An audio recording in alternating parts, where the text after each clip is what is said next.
मेरे प्रिय भाइयों और बहनों, आप सभी का फिर से स्वागत है। हम मत्ती के सुसमाचार का पहले से लेके 8वें वचन का आज अध्ययन करेंगे। आप सभी लोग अपनी अपनी हिंदी बाइबल निकाल ले। बिना समय गवाए हम इस भाग को पहले पढ़ लेते हैं। मैं पहले वचन से शुरू करता हूँ। परमेश्वर के पुत्र यीशु मसीह के सुसमाचार का आरंभ, जैसा यशायाह भविष्यवक्ता की पुस्तक में लिखा है, देख मैं अपने दूत को तेरे आगे भेजता हूँ, जो तेरे लिए मार्ग सुधारेगा। जंगल में एक पुकारने वाले का शब्द सुनाई दे रहा है कि प्रभु का मार्ग तैयार करो और उसकी सड़कें सीधी करो।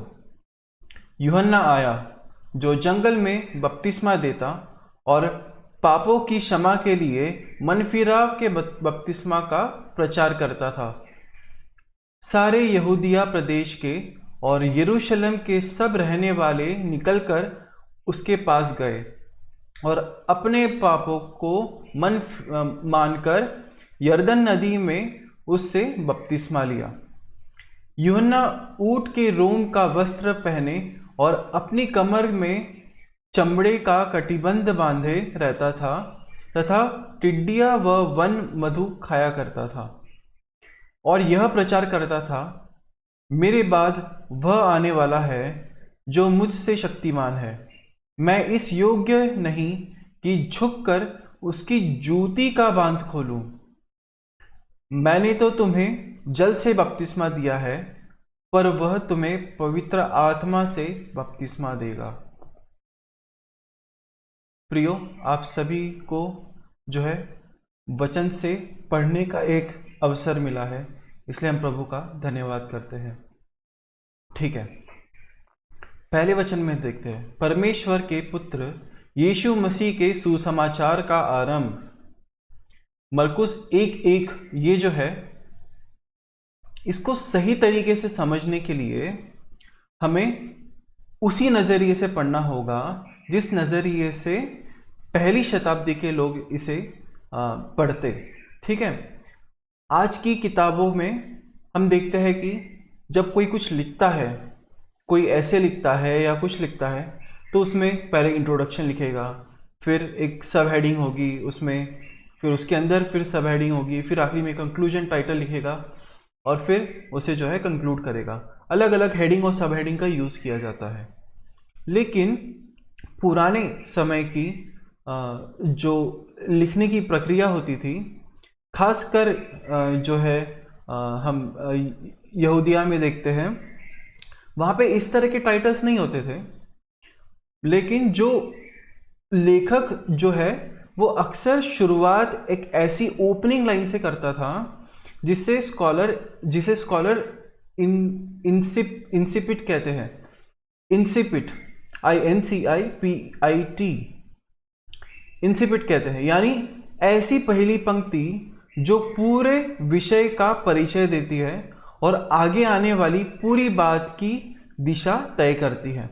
दूसरे शब्द में मरकुस 1:1 केवल इस सुसमाचार की पहला वचन नहीं है, वो इसको पूरा का पूरा एक इंट्रोडक्शन है, बल्कि यह कहा जा सकता है कि मरकुस की शुरुआती घोषणा, ओपनिंग डिक्लेरेशन है, जहां वह शुरू से ही बता रहा है कि ये जो पूरी की पूरी जो पुस्तक है वो आखिर में किस बात पर है, किस बात के बारे में है। ठीक है, तो हमने ये इस बात को देखा। अब यहाँ पे वचन में लिखा है, परमेश्वर के पुत्र यीशु मसीह के सुसमाचार का आरंभ। अब ये जो शब्द है आरंभ, याद कीजिए हम मरकुस के इंट्रोडक्शन में हमने देखा था कि मरकुस जो है वो सबसे पहले लिखा गया न्यू टेस्टामेंट का गॉस्पेल है। ठीक है, भले ही हम देखते हैं कि मत्ती पहले आता है, लेकिन मरकुस को जो है वो पहले लिखा गया। और एक काफ़ी दिलचस्प चीज़ नोट करने की है कि ओल्ड टेस्टामेंट का जो पहली किताब है जेनेसिस, उसका सबसे पहला वर्ड जो है वो बेरेशित, हिब्रू में बेरेशित यानी कि बिगिनिंग है। उसी तरह से सेम मरकुस का जो है वो सबसे पहला शब्द है आर्के, यानी कि सेम बिगिनिंग है। यह कोई एक्सीडेंट नहीं है। मरकुस जो है वो जानबूझकर जेनेसिस को एको कर रहा है, यानी कि उसकी याद दिलाता है एक तरीके से। लेकिन क्यों? क्योंकि मरकुस चाहता है कि उसके रीडर्स समझे कि यीशु के साथ परमेश्वर एक कुछ नया कर रहे हैं, कुछ बिल्कुल ही नई शुरुआत कर रहे हैं।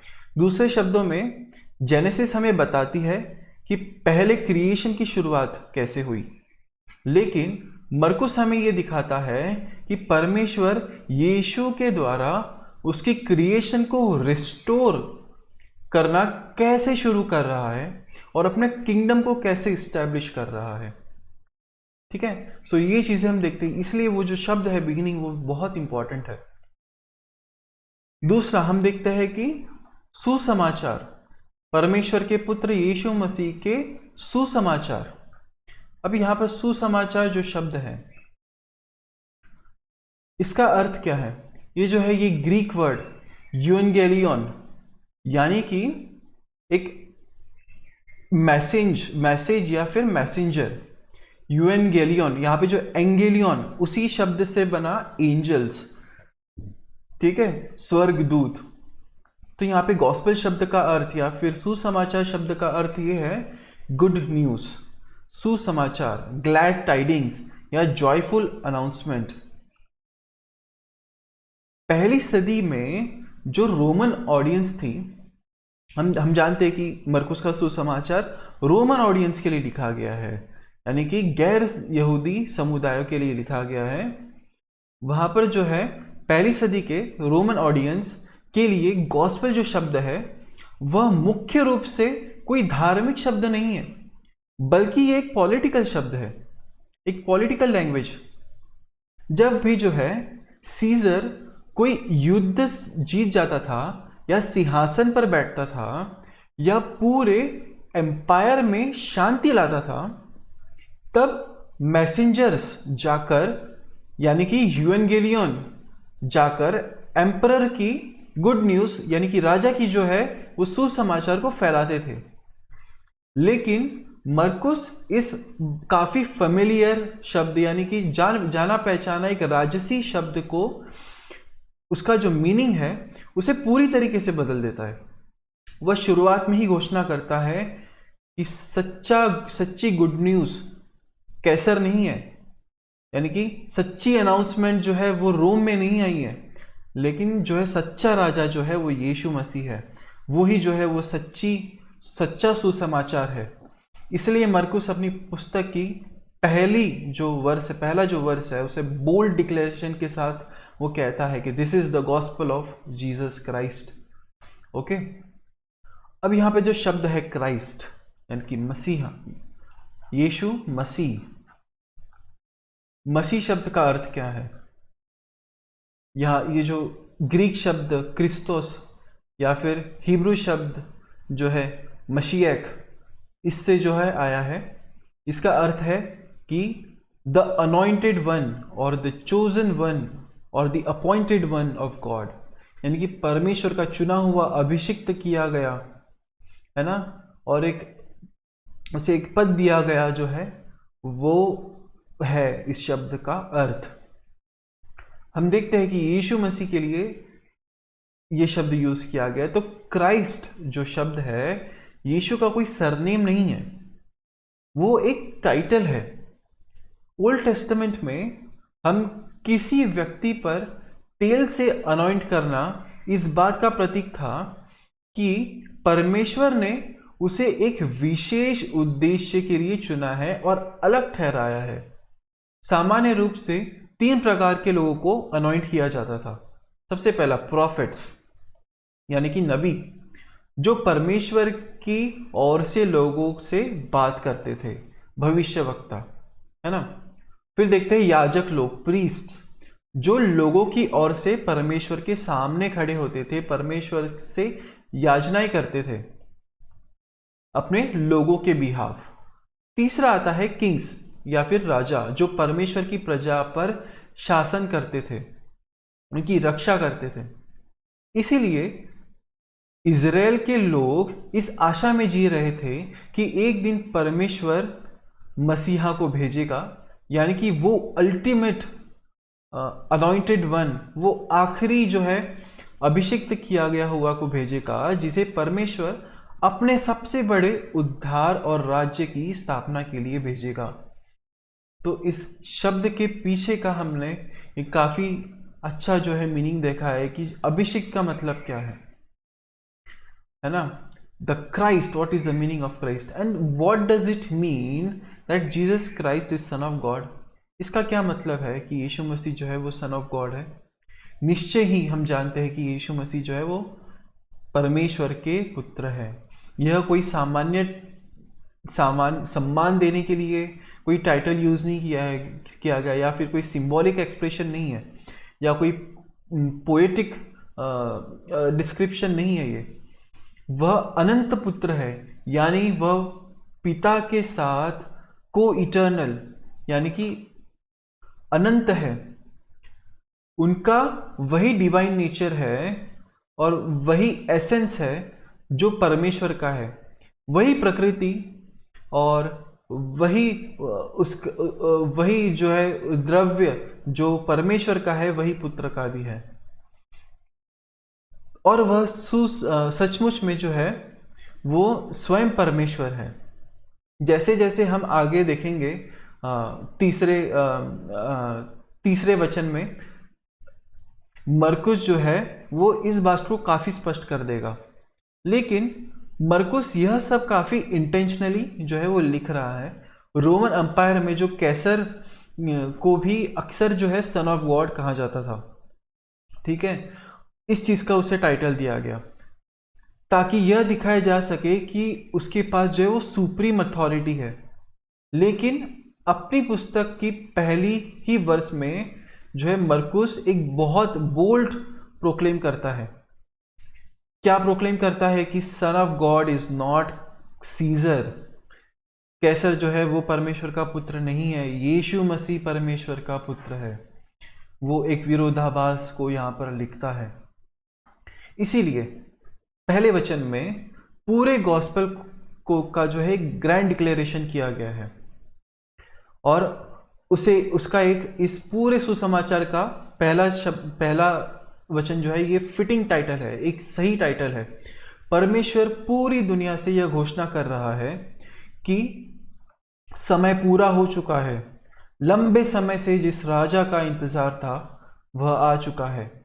मैं अपने पुत्र के द्वारा मैं अपने जो है राज्य की स्थापना कर रहा हूं। यह मेरा अनॉइंटेड वन, यानी कि अभिषिक्त किया गया मसीहा है, मेरे सिंहासन का एक उत्तराधिकारी है और सारी क्रिएशन का सच्चा राजा है। यही यीशु है, ये मेरा जो है अनंत काल का पुत्र है, दुनिया के उद्धार के लिए भेजा गया ताकि वह मानव जाति को रिडीम कर सके और जो गिरी हुई है, जो ब्रोकन क्रिएशन है, उसे फिर से एक बार रिस्टोर कर सके। ये हम पहले वचन में देखते हैं। दूसरा और तीसरा वचन की ओर बढ़ते हैं हम। जैसा यशाया भविष्यवक्ता की पुस्तक में लिखा है, देख मैं अपने दूत को तेरे आगे भेजता हूं जो तेरे लिए मार्ग सुधारेगा। जंगल में एक पुकारने वाले का शब्द सुनाई दे रहा है कि प्रभु का मार्ग तैयार करो और उसकी सड़कें सीधी करो। अब यहां पे देखते हैं भविष्यवक्ता शब्द आया है, यानी कि प्रॉफिट्स। अब प्रॉफिट शब्द का अर्थ क्या है और ये यशाया ये कौन है?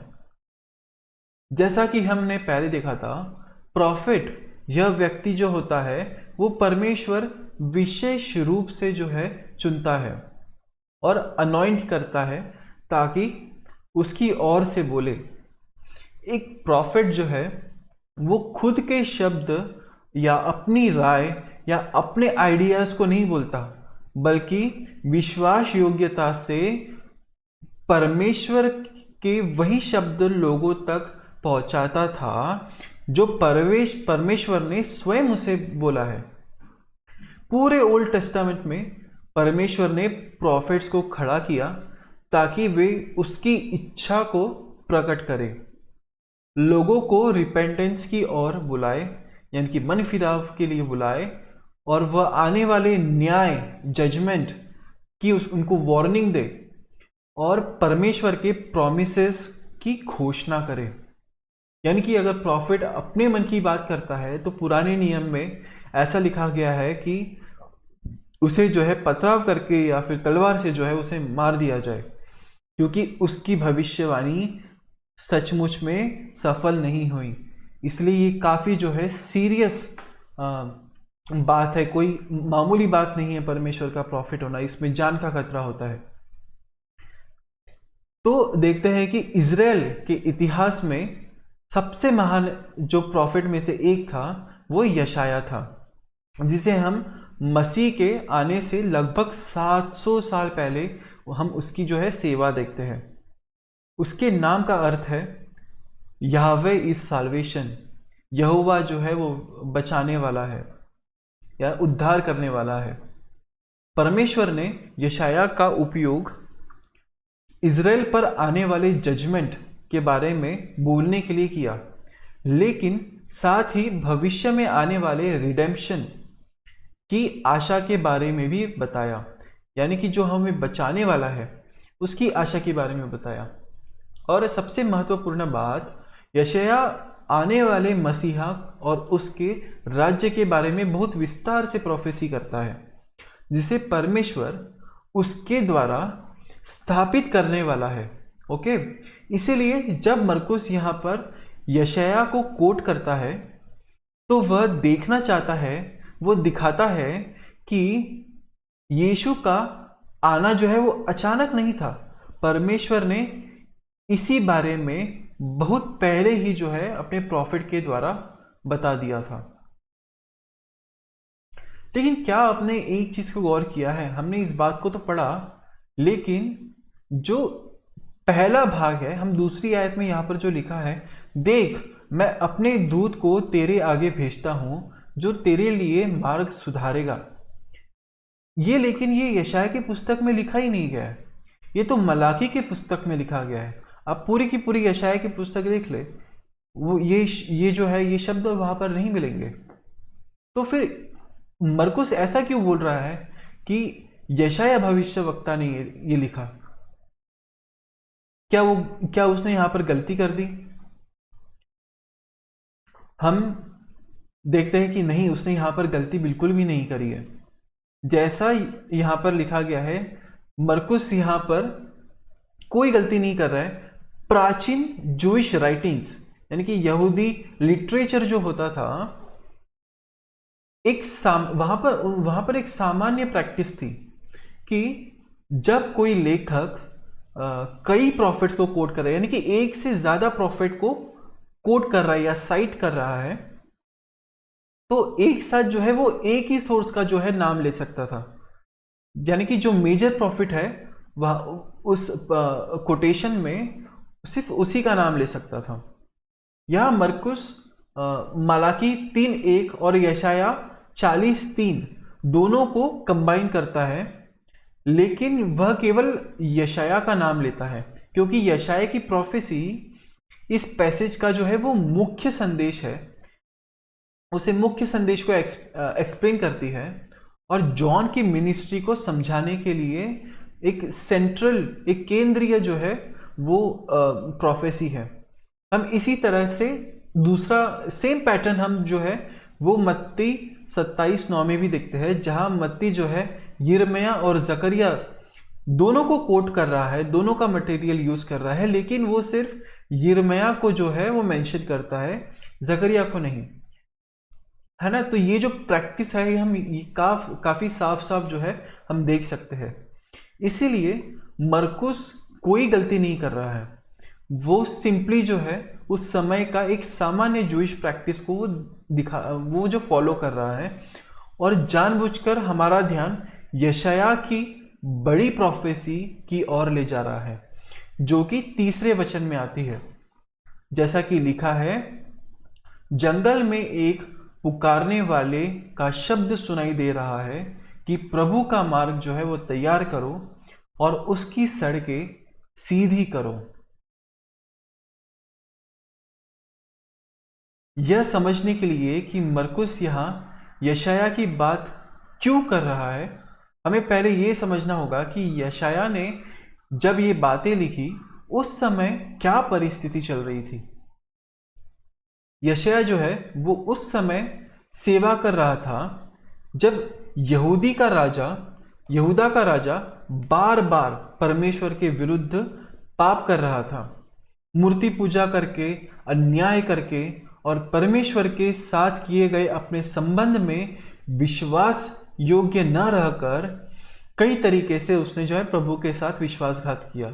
कई पीढ़ियों तक परमेश्वर ने भविष्यवक्ताओं के द्वारा अपने लोगों को चेतावनी दी, लेकिन उन्होंने सुनने से बिल्कुल मना कर दिया।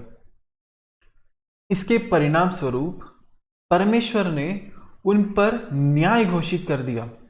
अंत में यरूशलेम पर आक्रमण हुआ, मंदिर नष्ट कर दिया गया और लोगों को बंदी बनाकर बेबीलोन यानी कि बाबुल ले जाया गया, जहां लोग लगभग 70 वर्ष तक इज़राइल के लोग अपनी भूमि से दूर, मंदिर से अलग और अपने पापों के परिणाम को सहते हुए बाबुल में रहे। फिर आता है यशाया का 40वां अध्याय। कई अध्यायों तक न्याय और दंड की बातें करने के बाद यहाँ अचानक संदेश जो है वो बदल जाता है। परमेश्वर अपने टूटे हुए लोगों से दिलासा देने वाली बातें करना शुरू कर देते हैं। वो कहता है, शांति दो, मेरी प्रजा को शांति दो। परमेश्वर घोषणा करता है कि उनके दंड का समय अब जो है वो समाप्त होने वाला है। वह कहता है कि वह स्वयं आने वाला है अपने लोगों को बचाने के लिए, उन्हें फिर से संभालने के लिए, वह वापस घर लेने के लिए, उन्हें वापस घर लेने के लिए और एक बार फिर उन पर अपने राज्य को स्थापित करने के लिए। लेकिन प्रभु आने से पहले जंगल में एक आवाज पुकारेगी, प्रभु का मार्ग तैयार करो। यशाया 40:3 में हम देखते हैं इस वचन को। इसीलिए जब मरकुस यहाँ पर यशाया को कोट कर रहा है तो वह एक बहुत ही अद्भुत घोषणा करता है, जैसा जिस पल जो है लोग इतने वर्षों से इंतजार कर रहे थे, आखिर वो जो है वो समय आ चुका है। परमेश्वर स्वयं आ चुका है और वह यीशु है, वही जो आने वाला राजा है। अब हम देखते हैं कि दूसरे वचन में जो मलाकी का जो शब्द लिखा गया है उसके पीछे का कॉन्टेक्स्ट क्या है। यशाया की भविष्यवाणी के लगभग 300 साल बाद, यानी कि यीशु के आने से 400 साल पहले, परमेश्वर एक जो है भविष्यवक्ता को फिर से खड़ा करता है, मलाकी, जो ओल्ड टेस्टामेंट का आखिरी प्रॉफिट है। उस समय तक इज़राइल के लोग बाबुल की बंधुआई से वापस आ चुके थे, मंदिर जो है वो दोबारा बन चुका था और बाहर से देखने पर सब कुछ ठीक था, लेकिन आत्मिक रूप से लोगों की स्थिति फिर से खराब हो चुकी थी। उनके दिल परमेश्वर के प्रति ठंडे पड़ गए थे, वे लापरवाह हो गए थे और उन्हें अब परमेश्वर की बात की उतनी परवाह नहीं थी। याजकों ने आराधना को बिगाड़ दिया था, लोग आज्ञा न मानने वाले जीवन जी रहे थे और बहुत से लोग यह सोचने में लगे थे कि क्या सच में परमेश्वर न्याय करने की परवाह करता भी है या नहीं करता है। तब परमेश्वर मलाकी के द्वारा अपने लोगों को डांटता है और चेतावनी देता है कि वह स्वयं आने वाला है न्याय करने के लिए और अपने लोगों को शुद्ध करने के लिए। देखो, मैं अपना दूत भेजता हूं जो मेरे आने से पहले मार्ग तैयार करेगा। फिर मलाकी के बाद 400 साल बाद तक परमेश्वर की ओर से कोई भविष्यवक्ता नहीं आता, कोई नया संदेश नहीं आता और अब मरकुस जो है अपनी पुस्तक की शुरुआत करता है घोषणा के साथ। वह अब खामोशी जो है, वो जो 400 साल तक की खामोशी थी, वो अब चुप हो गई है, वो जो है समाप्त हो चुकी है, माफ करना, समाप्त हो चुकी है। जिस दूत का वादा किया गया था वो आ चुका है। स्वयं प्रभु अब यीशु मसीह के रूप में प्रकट होने वाला है, ये हम देखते हैं। तो दूसरे और तीसरे वचन में मरकुस हमें दिखाता है कि यीशु का आना कोई अचानक, कोई संयोग या बिना योजना किया गया जो है वो घटना नहीं है। सदियों पहले परमेश्वर ने अपने भविष्यवक्ता के द्वारा यह बात बता चुकी थी, ठीक है, कि वह स्वयं आएगा, अपने लोगों के बीच आएगा, जो कुछ टूट चुका है उसे फिर से ठीक करेगा और एक बार फिर से अपने राज्य की स्थापना करेगा। यशायाह ने घोषणा की प्रभु के आने की, मलाकी ने घोषणा की कि प्रभु के आने से पहले एक दूत आएगा जो उसका मार्ग तैयार करेगा। अब वो जो है हम देखते हैं कि वो इंतज़ार ख़त्म हो चुका है और यीशु मसीह जो है वो आ चुका है। आइए हम आगे बढ़ते हैं चौथे और पांचवें वचन की ओर। वहाँ लिखा गया है कि यूहन्ना आया जो जंगल में बपतिस्मा देता और पापों की क्षमा के लिए मन फिराव के बपतिस्मा का प्रचार करता था। सारे यहूदिया प्रदेश के और यरूशलेम के सब रहने वाले निकलकर उसके पास गए और अपने पापों को मानकर यरदन नदी में उससे बपतिस्मा लिया। तो यहां पर देखते हैं कि यूहन्ना, अब ये यूहन्ना कौन है? इस यूहन्ना को सामान्य रूप से यूहन्ना बपतिस्मा देने वाला के नाम से जो है हम जानते हैं इसको। वह जकरिया का पुत्र है और जकरिया का पुत्र था, और वो जकरिया जो मंदिर में सेवा करने के लिए एक याजक था, सेवा करने वाला याजक था, और उसकी माता का नाम यानी कि यूहन्ना की माता का नाम एलिशबेथ यानी कि एलिजाबेथ था। लूका रचित सुसमाचार के अनुसार उनका जन्म एक चमत्कार था, क्योंकि उनके माता पिता बहुत बूढ़े हो चुके थे और उनकी संतान नहीं थी, लेकिन परमेश्वर ने उनसे वादा किया था कि उनके यहाँ एक पुत्र जन्मेगा। हम ये लूका 1 में देखते हैं। मानवीय दृष्टि से अगर हम देखते हैं तो यूहन्ना के संबंध जो है वो यीशु मसीह से ऐसा था कि वो यीशु मसीह का कजिन था, यानी कि एक भाई था, और यीशु से जो है वो लगभग 6 महीने से बड़ा था। लेकिन मरकुस जो है वो यहाँ पर यूहन्ना और यीशु मसीह के पारिवारिक संबंध को नहीं बताता है। यूहन्ना का महत्व इससे कहीं अधिक है। यूहन्ना वही दूत था जिसका वादा परमेश्वर ने सदियों पहले किया था। हमने पहले और दूसरे वचन में ये चीज साफ देख ली है। वही जो दूत है वो यूहन्ना है, जो लगभग 400 वर्ष का जो है जो साइलेंस था वो यूहन्ना ने जो है वो तोड़ दिया, और ये अचानक जो है यूहन्ना जो है वो जंगल में प्रकट होता है और परमेश्वर के अधिकार के साथ प्रचार करना शुरू करता है। वो ओल्ड टेस्टामेंट की आखिरी भविष्यवक्ता है जो पुराने वाचा से नए वाचा की ओर हमें ले जाती है। वह परमेश्वर के द्वारा नियुक्त किया गया संदेशवाहक है, अनॉइंटेड वन, जिससे भेजा गया ताकि वह दुनिया के राजा यीशु के आने की तैयारी करे। और वह क्या कर रहा है? हम देखते हैं कि वो जंगल में लोगों को मन फिराव का बपतिस्मा दे रहा है। अब मन फिराव और बपतिस्मा ये नए शब्द हमारे सामने आते हैं। मन फिराव, पहले हम मन फिराव को देखते हैं। मन फिराव का अर्थ क्या है? हम ग्रीक में इस शब्द को देखते हैं मेटानोया, है ना। तो यहां पर मेटानोया का शब्द अर्थ है a change of mind that leads to a change of direction, यानी कि अपने मस्तिष्क को, अपने मन को फिराना और उस तरीके से फिराना जिससे हमारे चरित्र और हमारा जीवन भी जो है वो फिर जाता है, वो बदल जाता है। और बपतिस्मा, ये जो शब्द है बैप्टिज्मो, ये जो ग्रीक शब्द है उसका अर्थ है कि द एक्ट ऑफ इमर्जन और वॉशिंग इन वाटर, यानी कि अपने आप को पानी के अंदर डुबाकर अपने आप को शुद्ध करना। तो ये दो हम शब्द देखते हैं, है ना। तो यूहन्ना के बपतिस्मा को समझने के लिए जो है हमें पहले ये समझना होगा कि न्यू टेस्टामेंट का जो बपतिस्मा है और यूहन्ना का जो बपतिस्मा है, ये दो अलग अलग चीज़ें हैं। जो न्यू टेस्टामेंट यानी कि क्रिश्चियन बैप्टिज्म, मसीह बपतिज्म, जो त्रिएक परमेश्वर के नाम से दिया जाता है, पिता पुत्र पवित्र आत्मा, वो यीशु की मृत्यु और पुनरुत्थान के बाद आता है और यह दिखाता है कि हम विश्वासी मसीह की मृत्यु, गड़ाए जाने और पुनरुत्थान में उसके साथ जुड़ गए हैं। लेकिन यूहन्ना का जो बपतिस्मा है उसका उद्देश्य अलग था।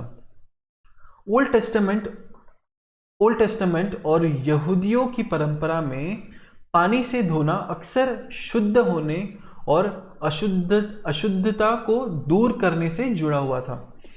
यूहन्ना इसी जानी पहचानी काम को लेता है, लेकिन उसे एक गहरा अर्थ दे देता है। वह लोगों को मन फिराव का बपतिस्मा के लिए बुलाता है। इसका क्या मतलब है? इसका मतलब ये है कि लोगों को अपने पापों को पहचानना होगा। कन्फेस देयर सिंस यहां पर लिखा गया है। उन्हें परमेश्वर के विरुद्ध अपने विद्रोह को मानना होगा। उन्हें अपने पापमय जीवन से मुड़ना होगा और अपने मन और जीवन को तैयार करना होगा, क्योंकि परमेश्वर का वादा किया गया हुआ राजा जो है वो आने वाला है या आ चुका है। पानी जो है वो स्वयं जो है पापों को धोती नहीं है। पानी केवल एक बाहरी चिन्ह है जिसे जो दिखाता है कि अंदर से जो है व्यक्ति सचमुच में शुद्ध होना चाहता है और सच्चे मन से परमेश्वर की ओर लौट गया है। दूसरे शब्द में यूहन्ना यह घोषणा करता था कि मसीह जो है वो आने वाला है, परमेश्वर का राज्य निकट है और हृदय को तैयार, इसीलिए जो है अपने हृदय को तैयार करो, पाप से फिरो, शुद्ध हो जाओ और आने वाले राजा को ग्रहण करने के लिए तैयार हो जाओ। यह बात बहुत चौंकाने वाली थी, क्योंकि बहुत से यहूदी यह मानते थे कि अब्राहम की संतान होने के कारण ही वह परमेश्वर के लोग हैं। लेकिन यूहन्ना उन्हें एक बहुत महत्वपूर्ण सच्चाई का सामना कराता है कि केवल धार्मिक पहचान काफी नहीं है। काफी लोग अपनी धार्मिकता पर घमंड करते हैं, लेकिन केवल मंदिर में आराधना करना काफी नहीं है। केवल अच्छे परिवार या वंश में जन्म लेना काफी नहीं है। परमेश्वर के सामने सच्चे मन से मन फिराव करना बहुत जरूरी है। यह यशाया हमें बताता है, यह मरकुस हमें जो है यूहन्ना के द्वारा जो है वो बताता है, और यही जो है यूहन्ना का समाचार है उस समय के लिए। अब हमें एक चीज नोटिस करनी है कि वहां पर लिखा गया कि वो जंगल में क्या कर रहा है? जंगल में है, जंगल में लोगों को बपतिस्मा दे रहा है, किसी शहर में नहीं। ऐसा क्यों? हम यहां पर देखते कि हमारी जब पहली नजर पड़ती है यहां पर तो अजीब लग सकता है कि यूहन्ना सेवा करने के लिए जंगल जैसे स्थान को चुनता है। अगर यूहन्ना जो है वो ज्यादा लोगों को अट्रैक्ट करना चाहता था, अगर वो अपने जो है भीड़ बढ़ाना चाहता था, तो उसके लिए यरूशलेम में प्रचार करना सही लगता है ना। उसे यरूशलेम में प्रचार करना चाहिए था, क्योंकि वही जो है वो इजराइल के धार्मिक केंद्र को माना जाता है। वही इजराइल का धार्मिक केंद्र माना जाता है जहां पर जो है मंदिर है। लेकिन यूहन्ना जो है जानबूझ में जंगल में दिखाई देता है, क्योंकि यह परमेश्वर की योजना का एक हिस्सा था। सबसे पहले यूहन्ना जंगल में इसलिए सेवा करता है क्योंकि वो भविष्यवाणी को पूरा कर सके। जैसा कि हमने अभी देखा। लेकिन इसके पीछे एक और गहरा अर्थ है। ठीक है, जो ओल्ड टेस्टामेंट में जो जंगल है वह एक बहुत गहरा आत्मिक महत्व रखता है। जब परमेश्वर निर्गमन की पुस्तक में इज़राइल को मिस्र की गुलामी से छुड़ाता, तब प्रतिज्ञा किए हुए देश में जाने से पहले, यानी कि प्रॉमिस लैंड में जाने से पहले, वह जंगल ले गया। जंगल वह स्थान बन गया जहां परमेश्वर अपने लोगों को अलग करता है, उनकी परीक्षा लेता है, उन्हें नम्रता सिखाता है और यह सिखाता है कि पूरी तरह से परमेश्वर पर भरोसा करना चाहिए। यह एक ऐसी जगह थी जहां पर परमेश्वर की योजना के अगले चरण के लिए तैयार किए जाते थे, यानी कि लोगों को यहाँ पे तैयार किया जाता था। अब इज़राइल को फिर से जंगल में बुलाया जा रहा है। क्यों? क्योंकि यरूशलेम की धार्मिक व्यवस्था आत्मिक रूप से भ्रष्ट हो चुकी है। याजकों, शास्त्रियों और धार्मिक अगुवों ने आराधना को केवल एक खाली रीति रिवाज बना दिया है, जबकि लोगों के दिल परमेश्वर से काफी दूर है। उन्हें एक बार फिर बुराई से अलग होने की जरूरत है। उन्हें नम्र होना सीखना है और उन्हें परमेश्वर पर निर्भर रहना सीखना है। इसीलिए जो है उन्हें जंगल में ले जा रहा है यूहन्ना। तो जंगल यहाँ पर कोई संयोग नहीं है, कोई एक्सीडेंट नहीं है। यह तैयारी का स्थान है, मन फिराव का स्थान है। यह एक स्थान था जहां परमेश्वर अपने लोगों को नए निर्गमन और अपने राज्य के आने के लिए तैयार कर रहा है। इसलिए ध्यान दीजिए कि मरकुस 1:1 में आरंभ शब्द हमें उत्पत्ति की पुस्तक की याद दिलाता है और जंगल शब्द हमें निर्गमन यानी कि दूसरे पुस्तक की याद दिलाता है, ओल्ड टेस्टामेंट की। ठीक है, अब यहां पर कुछ शब्द है, यानी कि कुछ जगह है। कंट्री ऑफ जुडेया यानी कि यहूदिया देश और यरूशलेम और यरदन नदी। अब ये जगह कहाँ का है मैं आपको एक बार दिखा देता हूँ। आपको यहाँ पर भारत दिख रहा होगा, यहाँ पर मिडिल ईस्ट दिख रहा होगा। ये जो है ये मेडिटेरियन सी है और मेडिटेरियन सी का ये जो तट है, यहाँ पर पूरा इजराइल है। इजराइल के 12 जो क्या कहते हैं 12 ट्राइब्स ऑफ इजराइल, ये यहाँ पर स्थित है। और यहूदिया जो है वो यहाँ पर है, इसे कहते हैं the southern kingdom of Israel. ठीक है, तो ये जो है ये यहूदा का जो है वो देश है। ठीक है, और यहाँ पर हम देखते हैं कि यरूशलेम, मैं यरूशलेम को भी दिखा देता हूँ कि यरूशलेम फिर वहां पर कहाँ है। हम देखते हैं कि जो यहूदा जो देश था यहाँ पर जो है उसी के अंदर जो है यरूशलेम स्थित है। और यरदन नदी जो है वो जो ये जो लाइन दिख रही है यहाँ पर, ये यरदन नदी है। ठीक है, जो यहाँ पर डेड सी को और यहाँ पे आई थिंक टाइबेरियस सी को कनेक्ट करती है। ठीक है, तो चौथे और पांचवें पद में हम देखते हैं कि परमेश्वर जो है अपने राज्य की शुरुआत कर रहा है। राजा यीशु आने वाला है और यूहन्ना उनके आने की घोषणा कर रहा है। लेकिन ध्यान दीजिए, यूहन्ना लोगों को किसी राजनीतिक आंदोलन या युद्ध की तैयारी या केवल बाहरी धार्मिक कर्मों के लिए जो है नहीं बुला रहा है, बल्कि वह उन्हें मन फिराव के लिए बुला रहा है। ये जो है यह हमें एक बहुत महत्वपूर्ण इंपॉर्टेंट ट्रुथ दिखाता है कि राजा को ग्रहण करने से पहले लोगों के हृदय तैयार होने चाहिए।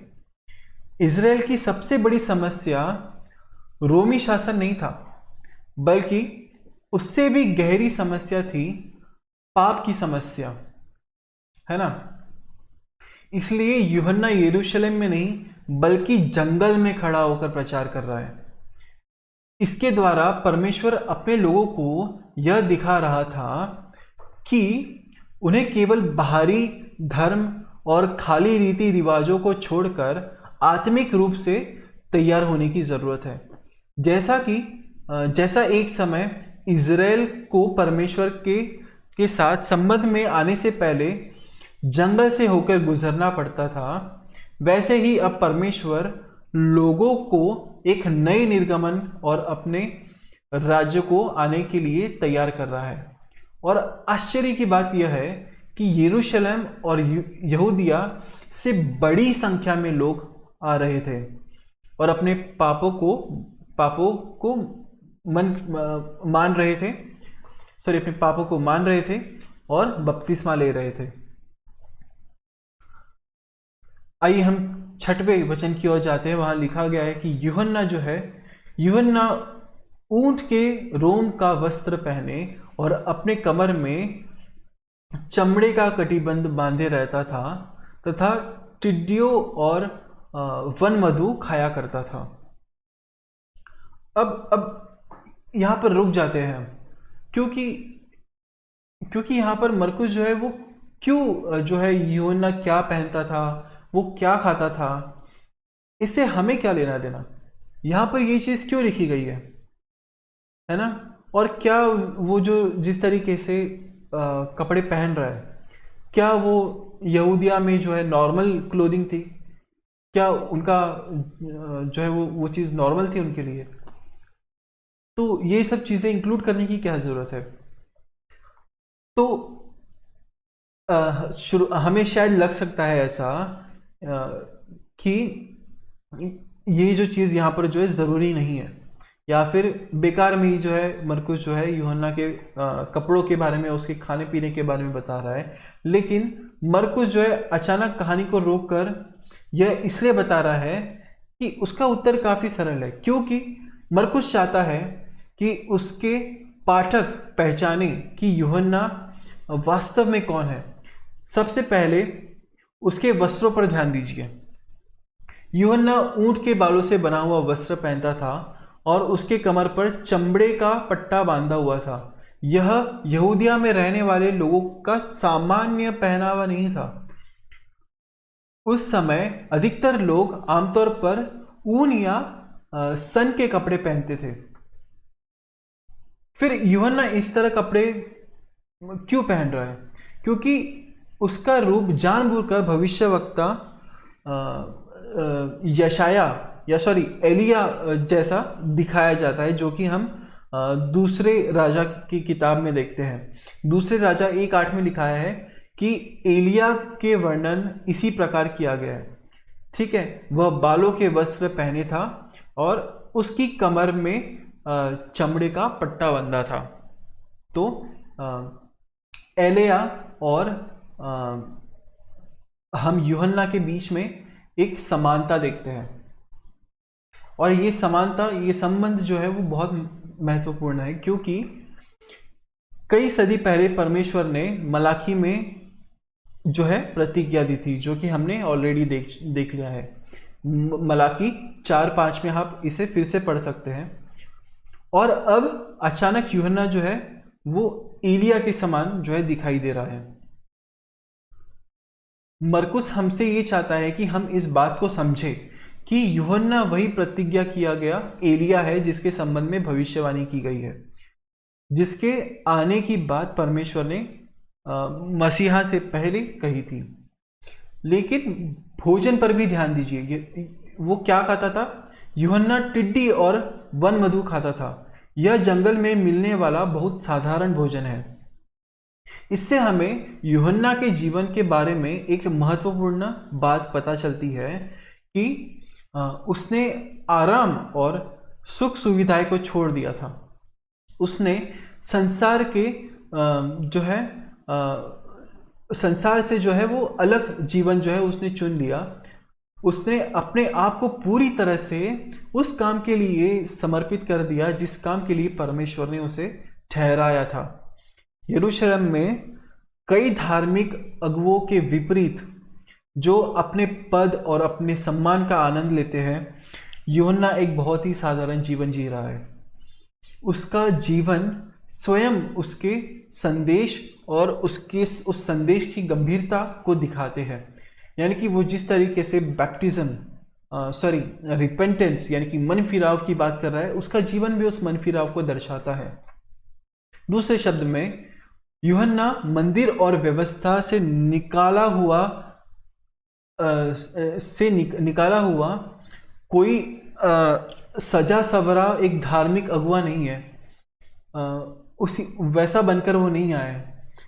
वह जंगल का एक भविष्यवक्ता बनकर आया, संसार की सुविधाओं से अलग, और लोगों को साहस के साथ पुकार रहा था कि वह अपने आने वाले राजा के लिए तैयार हो जाए। ठीक है, तो यही हम देखते हैं, यही महत्वपूर्ण बात हम 6वें वचन में देखते हैं कि वो क्या कर रहा है ऐसे वस्त्र पहनकर। आइए हम 7वें और 8वें वचन की ओर बढ़ते हैं। वहाँ लिखा है कि और यह प्रचार करता था, यानी कि और यूहन्ना यह प्रचार करता था, मेरे बाद वह आने वाला है जो मुझसे शक्तिमान है। मैं इस योग्य नहीं कि झुककर उसके जूतों का बांध खोलूं। मैंने तो तुम्हें जल से बपतिस्मा दिया है, पर वह तुम्हें पवित्र आत्मा से बपतिस्मा देगा। हम देखते हैं कि यूहन्ना जो है वो तो परमेश्वर का भविष्यवक्ता था, और काफ़ी भीड़ जो है उसे फॉलो करती थी और उसका बपतिस्मा लिया। लेकिन क्यों वो अपने आप को अचानक से जो है वो नीचे कर रहा है और किसी और को ऊंचा उठा रहा है, और कहता है कि who is mightier one coming after him, कि उसके बाद आने वाला वो शक्तिमान कौन है। ठीक है, तो हम देखते हैं कि इस समय तक यूहन्ना इज़राइल में एक असाधारण व्यक्ति बन चुका था। यरूशलेम में, यहूदिया में बड़ी बड़ी भीड़ जो है उसका प्रचार सुनने के लिए आती थी। वह परमेश्वर के द्वारा भेजा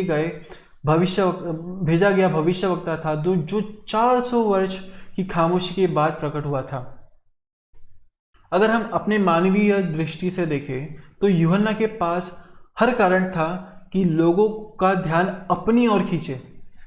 उसके पास हर कारण था कि वो जो है घमंड करे।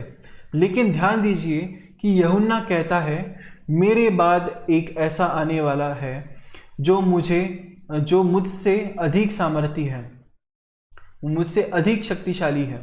यूहन्ना तुरंत लोगों का ध्यान अपने ऊपर से हटाकर किसी और की ओर ले जाता है जो उससे कहीं महान है। और ये इंसान कौन है? यूहन्ना यहाँ यीशु मसीह की बात कर रहा है, उस मसीहा की जो अब प्रकट होने वाला है। लेकिन फिर यूहन्ना एक चौंका देने वाली बात कहता है। वो कहता है कि मैं इस योग्य भी नहीं कि झुककर उसके जूती का बांध खोलूं। ये कितना एक अद्भुत जो है वचन यहाँ पर लिखा गया है, कितनी सुंदर बात लिखी गई है। इसे समझने के लिए हमें उस समय की संस्कृति, उस समय का कल्चर को हमें समझना होगा कि यहूदियों के समाज में किसी की जूती उतारना सेवक का सबसे छोटा और सबसे नीचा काम माना जाता था। जो यहूदी लिखावटों में भी यह भी बताया गया है कि सामान्य रूप से शिष्य भी जो है वो गुरु के लिए यह काम नहीं करते थे। हम जूइश लिटरेचर में ये चीज़ें देखते हैं, और क्योंकि ये चीज़ काफ़ी छोटा काम माना जाता था, काफ़ी नीच काम माना जाता था, फिर भी जो है यूहन्ना कहता है, मैं उसके सामने सबसे छोटे सेवक का काम करने के भी योग्य नहीं हूँ। हम इस गहराई को देखते हैं, इस नम्रता को देखते हैं, क्योंकि यूहन्ना जानता था कि यीशु वास्तव में कौन है। यूहन्ना जो है वो केवल एक सेवक है, और यीशु वह प्रभु है जिसके लिए वह मार्ग तैयार कर रहा है। यूहन्ना एक भविष्यवक्ता है, यीशु परमेश्वर का दिव्य पुत्र है। तो ये हम यूहन्ना और परमेश्वर के बीच में फर्क देखते हैं। दूसरे शब्दों में यूहन्ना यह घोषणा कर रहा है कि जो उसके बाद आने वाला है वह उसे अनंत गुना महान है। He is infinitely greater than John. Jesus is infinitely greater than John, therefore Jesus is infinitely greater than us. यीशु मसीह अनंत, हमसे भी जो है अनंत गुना जो है महान है। वो कोई साधारण व्यक्ति नहीं है, वो परमेश्वर है। आगे हम देखते हैं कि यूहन्ना कहता है कि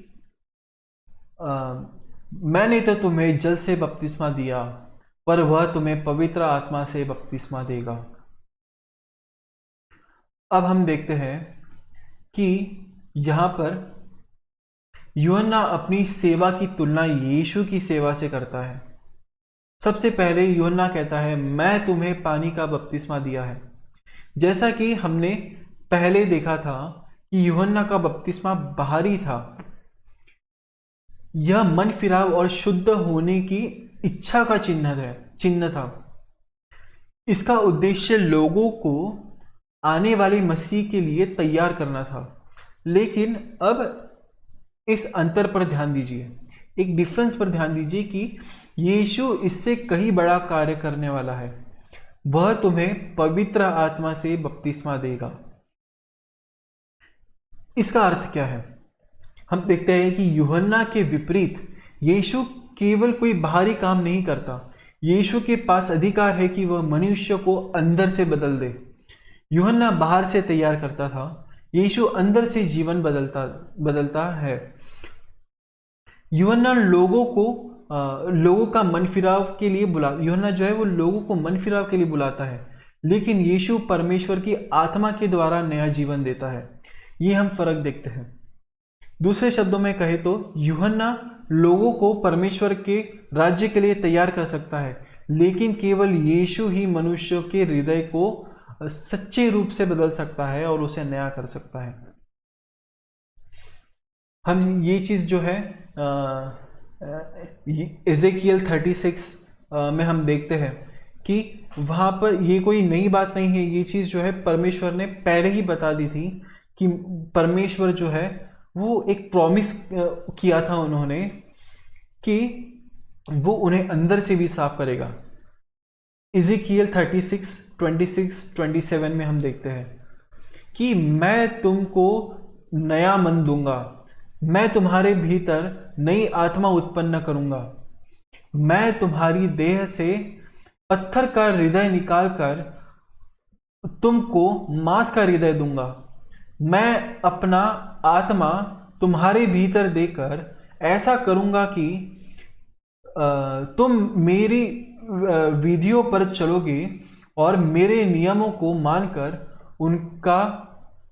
उनके अनुसार करोगे। तो हम देखते हैं कि ये चीज़ जो है पहले से ही भविष्यवाणी कर दी है। वो स्वयं परमेश्वर जो है हमारे हृदय को बदलेंगे।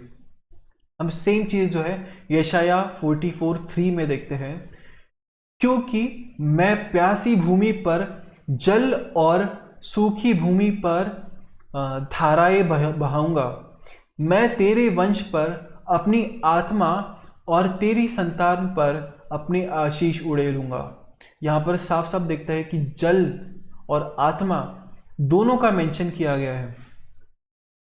ठीक है, तो हम देखते हैं कि यूहन्ना जो है वो यहाँ पर जल की भूमिका निभा रहा है, वो जल का बपतिस्मा दे रहा है। लेकिन यीशु जो है हमें उससे कहीं महान चीज़ देता है, कई बढ़कर चीज़ देता है कि वो देता है परमेश्वर की आत्मा हम पर उड़ेलता है, जो कि हमारे लिए जो है वो एक सच्ची आत्मिक जीवन को लाता है।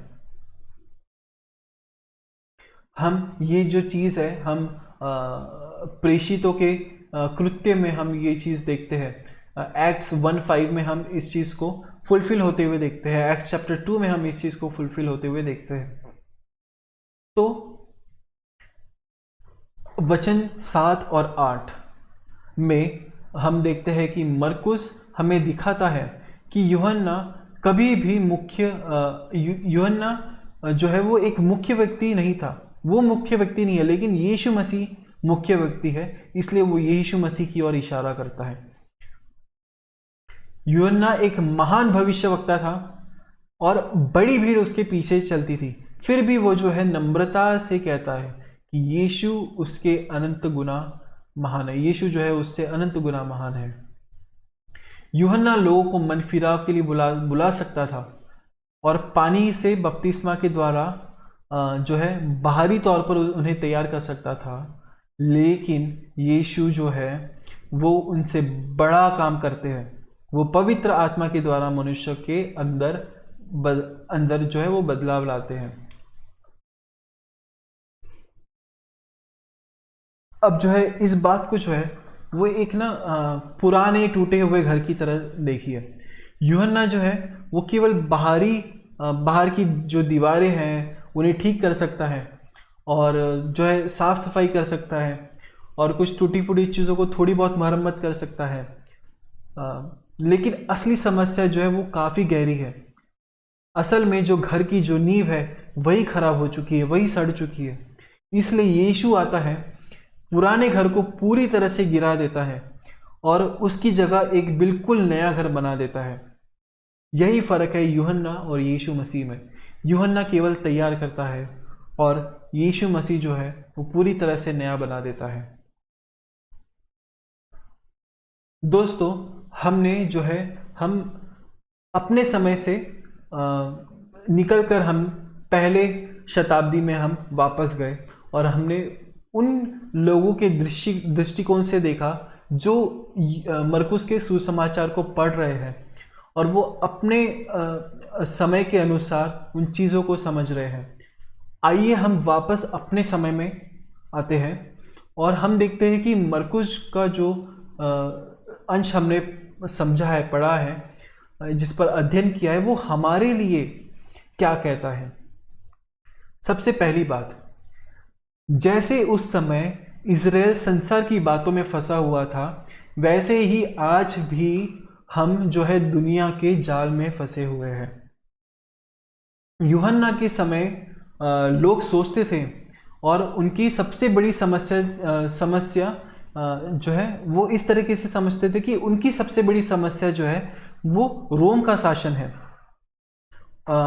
वो जो है वो राजनीतिक स्वतंत्रता, बाहरी बदलाव और संसार में छुटकारा की प्रतीक्षा कर रहे थे, संसारिक छुटकारे की प्रतीक्षा कर रहे थे। लेकिन यूहन्ना अचानक उन्हें दिखाता है कि उनकी सबसे बड़ी समस्या बाहरी नहीं बल्कि अंदर की है, उनका पाप। ठीक यही बात आज हमारे साथ भी सच है। हम नौकरी, पैसा, आराम, मनोरंजन, रिश्ते, सोशल मीडिया, सफलता और अपनी महत्वाकांक्षाओं में इतने व्यस्त हो जाते हैं कि हमें अपने हृदय की असली स्थिति जो है वो उसे भूल जाते हैं। संसार लगातार हमें व्यस्त रखने की कोशिश करता है और विचलित रखता है, हमें एंग्शियस रखता है। लेकिन बाइबल हमें याद दिलाती है कि हमारी सबसे बड़ी समस्या कोई बाहर की नहीं है। हमारी सबसे गहरी समस्या आज भी जो है वो पाप ही है। हम जब तक अपनी समस्याओं का समाधान नहीं करेंगे तब तक जीवन में कुछ भी सचमुच में नहीं बदलेगा। दूसरी चीज हम देखते हैं कि जैसे परमेश्वर ने इज़राइल को जंगल में बुलाया, वैसे ही कई बार परमेश्वर हमें भी संसार से अलग करके जो है वो तैयार करता है। यूहन्ना ने जो है लोगों को यरूशलेम में नहीं बुलाया, जो आराम और धार्मिक परंपराओं का स्थान था। उन्होंने जो है लोगों को जंगल में बुलाया, क्योंकि पूरी बाइबल में जंगल वही स्थान है जहाँ परमेश्वर लोगों को तैयार करता है, नम्र बनाता है। ये चीज़ हमने देखी। आज भी जो है परमेश्वर कई बार हमारे जीवन में एक जंगल का समय लाता है। He brings a time of wilderness, a time of dryness। ऐसे समय जब वो हमारे आराम की जो है जिंदगी को छीन लेता है, कठिन परिस्थितियां आने देता है और उन चीज़ों को हटा देता है जिन पर हम निर्भर रहते हैं, ताकि हम पूरी तरह से सिर्फ परमेश्वर पर निर्भर होना सीखें। बहुत से विश्वासी चाहते हैं कि परमेश्वर जो है उनका बड़े रूप से प्रयोग करे, उन्हें अपने सेवकाई में बड़ी सेवकाई दे। लेकिन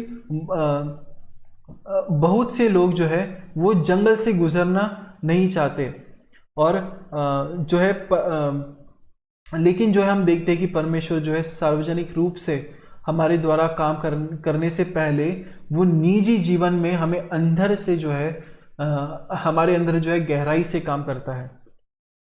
इसलिए हमें चाहिए कि हम जो है जो विल्डरनेस का जो सीज़न है वो हम सचमुच में जब हम उन चीज़ों से गुजरते हैं, मुश्किलों से गुजरते हैं, तो हम सच में परमेश्वर की ओर मुड़े, हम जो है अपना जो है मन फिराव करें और देखिए कि क्या परमेश्वर सचमुच में जो है हमें बुला रहा है, हमारे अंदर कार्य कर रहा है। तीसरी बात हम देखते हैं कि यूहन्ना का जीवन हमें ये चीज़ जांचने पर मजबूर करता है कि हम इस संसार के आराम और सुख सुविधाओं में कितने जुड़े हुए हैं। यूहन्ना ने ऐसा जीवन जिया जो पूरी तरह से जो संसार के आराम से अलग था। उसने साधारण कपड़े, साधारण भोजन और जंगल में रहने का जीवन हमें जो है वो दिखता है, और उसका पूरा जीवन उस कार्य के लिए समर्पित था जो परमेश्वर ने उसके लिए चुना था। लेकिन हम ऐसे समय में जी रहे हैं जहाँ पर लोग आराम, ऐशो आराम, मनोरंजन और सांसारिक सुख सुविधाओं को काफ़ी गहराई से जो है इंजॉय करते हैं, उन चीज़ों से जुड़े हुए हैं, उन चीज़ों के बंधन में है। हम मसीह को भी चाहते हैं, हम मसीह को भी चाहते हैं, लेकिन साथ में जो है संसार की चीज़ों को छोड़ना नहीं चाहते। यूहन्ना का जीवन जो है वो हमसे यही एक काफ़ी कठिन प्रश्न पूछता है कि क्या हम सच में अपना जो जीवन है वो पूरी तरह से परमेश्वर को दे दिया है? क्या हम अभी भी संसार की चीज़ों से चिपके हुए हैं? ये केवल आपके लिए नहीं है, ये केवल मेरे लिए भी है। मैं भी जो है काफ़ी चीज़ों से निराश हो जाता हूँ, काफ़ी चीज़ों से मैं बंधा हुआ हूँ। जो है संसार की चीज़ें, संसार की टेंशन जो है लेकिन ये चीज़ मेरे लिए भी है कि मैं भी जो है यूहन्ना से, मैं उसके जीवन से मैं ये चीज़ सीखूं। हम चौथी बात देखते हैं कि यूहन्ना हमें सिखाता है कि सच्ची सेवा और सच्चा मसीही जीवन कभी अपने आप को बनाने के बारे में नहीं होता है। ठीक है, हम देखते हैं कि यूहन्ना जो है काफ़ी प्रभावशाली बन चुका था। बड़ी भीड़ जो है उसके पीछे चल रही थी, लोग उसका आदर करते थे और जो है उसका बपतिस्मा लेते थे। लेकिन जैसे ही लोगों का ध्यान उस पर आने लगा था, यूहन्ना तुरंत सबका ध्यान अपनी ओर से हटाकर उस व्यक्ति की ओर लाता है जो उससे कहीं महान है, यानी कि वो यीशु मसीह पर अपना ध्यान लाता है। आज हमारे समय में हम देखते हैं कि काफ़ी लोग जो है अपनी सेवकाई तो शुरू करते हैं, लेकिन वो अपने लिए करते हैं, अपने आप को प्रभावशाली, अपने आप की प्रशंसा, अपने आप का पहचान बनाना, उस पर जो है वो काफ़ी महत्व देते हैं। लेकिन जो है हम देखते हैं कि यूहन्ना हमें याद दिलाता है कि परमेश्वर का सच्चा सेवक केवल एक ही काम के लिए जीता है, कि मसीह को प्रकट करने के लिए और मसीह की महिमा के लिए, है ना। पांचवी हम एक चीज़ देखते हैं कि मरकुस अध्याय 1 में हमें मजबूर करता है कि हम खुद से पूछें कि क्या हमें सच में क्या हमने सच में समझा है कि यीशु मसीह कौन है। कई बार हम देखते हैं कि यीशु को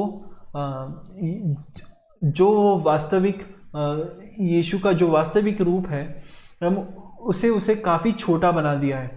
बहुत से लोग यीशु को केवल एक व्यक्ति समझते हैं जो मुश्किल समय में मदद करता है, हमारी जो है समस्याएं हल करता है, या सिर्फ हमारे जीवन को आसान बनाने के लिए जो है और योजनाओं को जो है सफल करने के लिए है। लेकिन मरकुस शुरू से ही जो है हमें हमारी जो है इस सोच को तोड़ता है।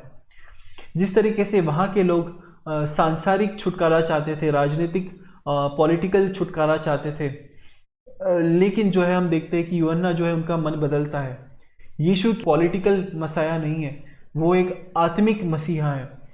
और हम देखते हैं कि यीशु केवल एक शिक्षक नहीं है, एक धार्मिक गुरु नहीं है, और वह केवल एक ऐसा व्यक्ति नहीं है जो हमारे जीवन को जो है थोड़ा बेहतर बना सके, लेकिन वो जो है वो परमेश्वर का एक अनंत पुत्र है, प्रतिज्ञा किया गया हुआ मसीहा है। ही इज द प्रॉमिस्ड मसीहा। वो एक सच्चा राजा है और स्वयं प्रभु है, जो इतिहास में आ चुका है। तो असली प्रश्न यह है कि क्या हम सच में उसकी महानता को हमने पहचाना है? क्या हमने अपने जीवन को पूरी तरीके से उसके अधिकार के नीचे जो है उसको समर्पित किया है? ये काफ़ी जो है अपने आप को पूछने का प्रश्न है। इस पर जो है मनन करने का ये प्रश्न है। हम आखिरी चीज़ देखते हैं, छठवीं चीज़, कि यीशु केवल हमारे पुराने जीवन को थोड़ा सुधारने के लिए नहीं आया, वह हमें पूरी तरह से नया बनाने आया है।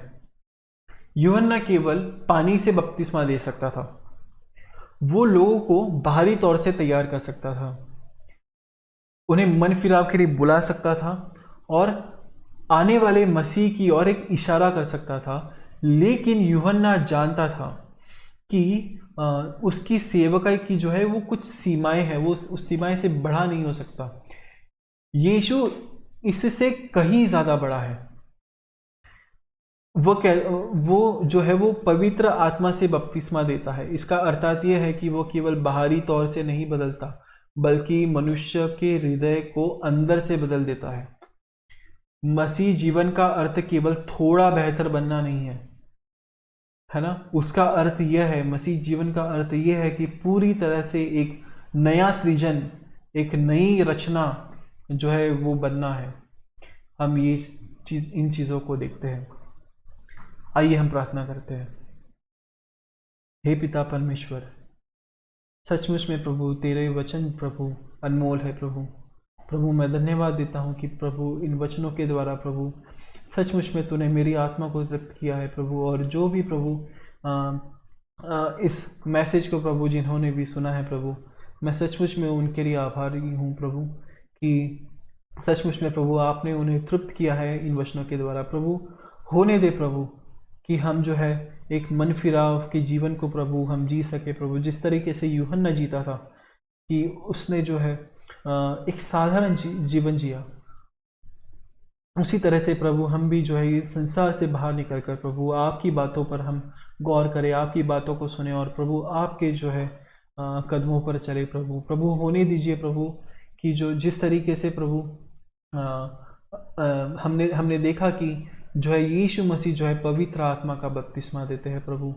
सचमुच में प्रभु आपका धन्यवाद देता हूँ प्रभु कि सचमुच में प्रभु आपने भी मुझे उस बपतिस्मा से तृप्त किया है प्रभु और कई लोगों को दिया है प्रभु। और प्रभु मैं प्रार्थना करता हूँ कि जिन्हें भी प्रभु पवित्र आत्मा का बपतिस्मा ना मिला हो प्रभु, सचमुच में प्रभु उनके दिलों में प्रभु आप काम कीजिए प्रभु, उन्हें बचाइए प्रभु, उन्हें दिखाइए कि सचमुच में आप ही जो है प्रभु इस संसार के जो है बादशाह है प्रभु, आप ही जो है सच्चा राजा है, आप ही जो है परमेश्वर का पुत्र, एक अनंत काल का पुत्र है प्रभु। इसलिए प्रभु आप उन्हें भी एक मन फिराव की आत्मा दीजिए प्रभु, और प्रभु आप अपनी पवित्र आत्मा दीजिए प्रभु होने दीजिए प्रभु कि जिस तरीके से हमने देखा कि